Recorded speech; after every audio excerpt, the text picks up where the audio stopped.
Hey, what's going on, guys? Jeff Coe here, and this episode of Marketing Strategy Lab show notes is about episode 20, why boobies, girls, liquor, and red carpet made us $75,549.47. And if you haven't listened to this episode, please, please, please listen to this, okay?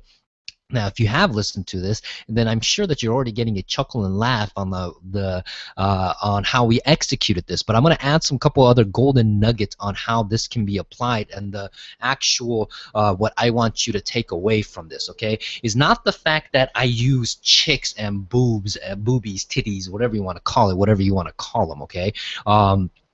In an industry where it's predominantly male-dominated to make sales, is that I want you to use the train of thought of the strategy that we implemented to do that, okay?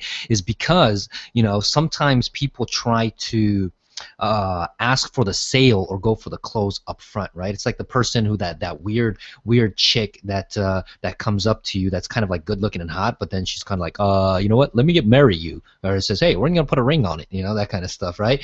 Or say, hey, what are our kids called, right? And then you have no idea who they are, you don't have any relationship with them, right? So the point is that again, in the show, I talk about into almost everyone that I said most businesses who have problems generating leads or looking to grow their business to another level, they have a problem not on the tactical side of it, but more on the strategy side of it, right? So hence Marketing Strategy Lab, right? So the point is that the strategy is sometimes you got to do things differently, so that way you can go ahead and infiltrate and be able to create a certain buzz and be able to create and do something much more different. So this is a prime example of a strategy that we use to actually, you know, hey, use the platform of retargeting in a whole nother way that most people do not. And we've been doing this even afterwards on multiple different things. So for example, we were going to do a webinar for a particular client in the health and fitness industry, right? So we ended up running articles in front of the actual client in a different Facebook fan page to their own audience, right? To their retarget audience, their custom audience. About a topic, right? And this topic all had to do with like this change in like mental depression and stuff like that, how more males are going through mental depression. And we ran that in front of them for literally about 2 weeks or so. And we put it on impression count, and we just slammed them with it, okay? And then suddenly 2 weeks later, we sent out our first email about actually how males can actually, this is a big problem, how males can actually fix this, okay? And surprise, guess what? Their emails opt-in has skyrocketed, okay, to that webinar, and especially the click-through and even the open rate, okay? Then we swapped out the ads on Facebook and then started putting the webinar registration and started getting like gangbusters. So literally doing about 2 times more registration than he ever has done.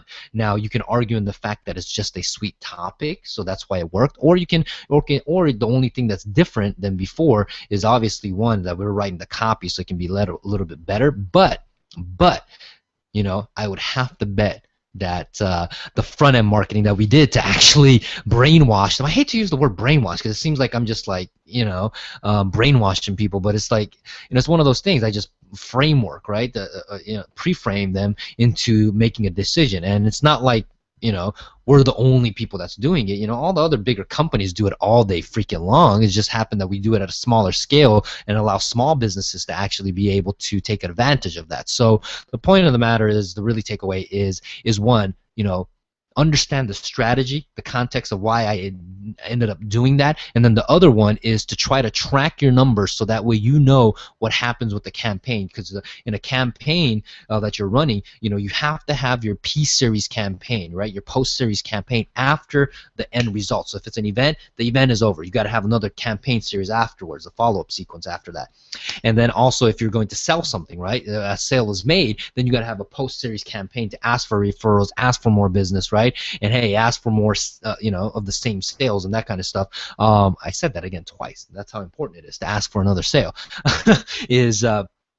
is you need to have that in place. So again, you know, if you like this kind of stuff, let me know. If you do like it, you know, leave a comment below, because I have a lot of these types of case studies, but I'm not exactly sure if you love it or not, because I just been sending it out to our email list, and I've been getting great feedback, and there's people saying I love it. So if you're into this stuff, leave a comment below, and simultaneously sign up for our newsletter, where we actually give this stuff out, and we actually even show you some of the current stuff that we're working on right now, and how we're actually generating leads and conversions and that kind of stuff. So again, I absolutely love each and every one of you who's listening in and even watching this kind of stuff with us, because it's been an incredible journey. Less than 30 days in, and we're seeing the traction, the amazing stuff, amazing feedback, especially from our clients that we've been working with. So thank you so much for the support and love. And I shall see you guys on another episode of Marketing Strategy Lab. And thank you so much, and I shall see you then.